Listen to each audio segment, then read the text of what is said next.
Ma'lumki, Prezidentimizning Oliy Majlis va O'zbekiston xalqiga yo'llagan murojaatnomasida ilgari surilgan tashabbuslar va 2026-yil uchun eng ustuvor vazifalarni qamrab olgan islohotlar dasturlari qabul qilindi. Bunda mahallalar infratuzilmasini takomillashtirish va ularga yangi O'zbekiston qiyofasini olib kirish, iqtisodiyotni texnologik va innovatsion o'sish modeliga o'tkazish hamda ichki bozorda talabni rag'batlantirish, kasblarni rivojlantirish, yangi mehnat bozori arxitekturasini yaratish, ekologik muvozanatni ta'minlash va suvdan oqilona foydalanishni tashkil etish hamda davlat boshqaruvi va sud huquq tizimini takomillashtirish, jamiyatda birdamlikni ta'minlash orqali uni yuksaltirish ko'zda tutilgan. Shu maqsadda davlatimiz rahbarining mahallalarga yangi O'zbekiston qiyofasini olib kirish, chekka hududlardagi mahallalarda zamonaviy mahalla markazlarini tashkil etish tashabbuslari asosida Bo'ka tumanidagi og'ir toifaga kiritilgan Qo'ldoshtepa va Navobod mahallalarida keng ko'lamli bunyodkorlik ishlari yakunlanib, yangi obyektlar foydalanishga topshirildi.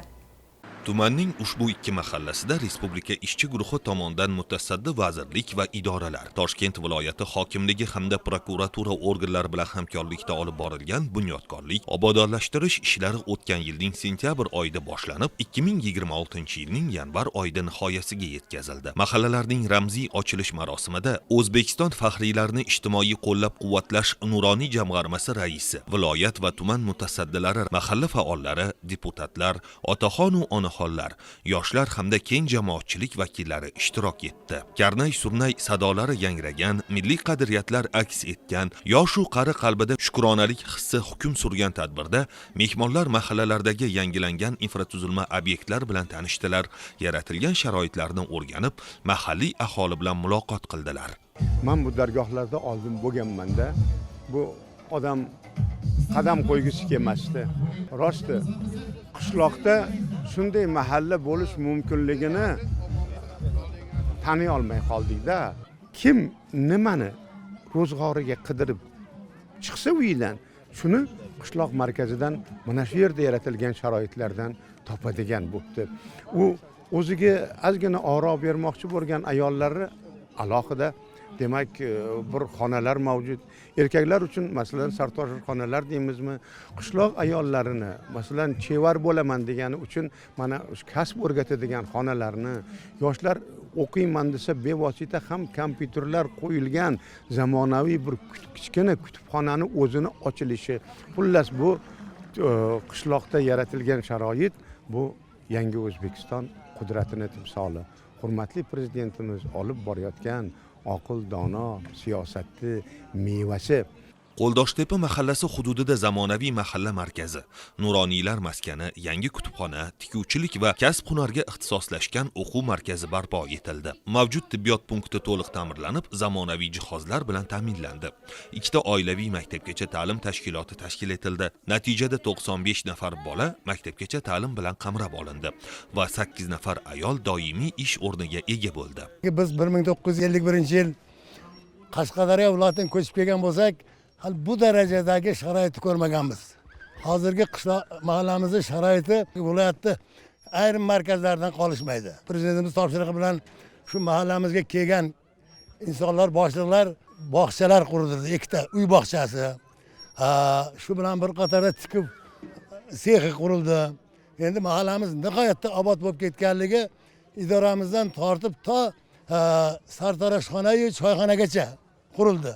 Qo'ldoshtepa mahalla fuqarolar yig'inida 731 xonadonda 903 oila mavjud bo'lib, jami 3360 nafar aholi istiqomat qiladi. Navobod mahallasida esa 658 ta xonadondagi 1119 ta oilada 3646 nafar aholi umrguzaronlik qiladi. Ushbu hududda mahalla idorasi va mavjud tibbiyot punkti rekonstruksiya qilindi hamda ularning yonida kutubxona va ayvon qurib bitkazildi.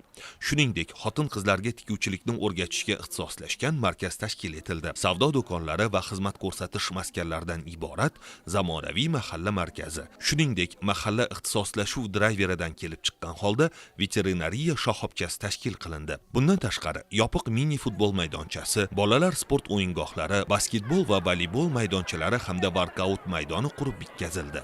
Bo'ka tumanidagi ikkita mahalla, Qo'ldoshtepa va Navobod mahallalarida juda ham katta bunyodkorlik ishlari amalga oshirildi. Bu infratuzilmani yaxshilash, ijtimoiy soha obyektlari, ishsizlik masalasi, kambag'allikni qisqartirish masalalari, infratuzilma, umuman judayam katta bunyodkorlik ishlari amalga oshirildiki, bugun buni o'zimiz guvohi bo'lib turibmiz. Asosiysi, yillar davomida aholini qiynab kelayotgan muammolar, bu yo'l muammosi, ichimlik suvi muammosi, energiya muammolari hal bo'ldi. Va eng asosiysi yoshlarimiz uchun, yoshlarimizni ma'naviyati uchun kutubxonani barpo etilganligi. Buni barchasi natijasida bugungi kunda ikkala mahalla ham, Qo'ldoshtepa, Nobod mahallalari ham kambag'allik darajasi 1% ga, ishsizlikdan xoli hududga aylandi. Viloyatimiz bo'yicha 97 ta mahallada ham mana shunaqa ishlar amalga oshirilyapti. Tadbir doirasida konsert dasturlari, aholi bilan uchrashuvlar, nuroniylar ishtirokida samimiy suhbatlar tashkil etildi. Shuningdek, ko'chat ekish aksiyasi, sport marafoni hamda bayram tadbirlari ko'tarinki kayfiyatda o'tkazildi. Mahalladagi bunyodkorlik ishlarida fidoyilik ko'rsatgan mas'ullar va mahalla faollari esdalik sovg'alari bilan taqdirlandi. Shuningdek, so'zga chiqqanlar prezidentimiz tomonidan yurtimiz bo'ylab olib borilayotgan keng islohotlarning amaliy ifodasi aynan Qo'ldoshtepa hamda Navobod mahallasida o'z aksini topayotganiga alohida e'tibor qaratdi. Bunday mahallalarning bunyod etilishi, yurtimizda kelajak avlod uchun munosib sharoitlarning yaratilishi, qolaversa aholini ijtimoiy qo'llab-quvvatlash, inson qadri uchun, inson baxti uchun degan oliyjanob tamoyilni hayotga tatbiq etilishi yo'lidagi muhim qadam ekanligini ta'kidladilar.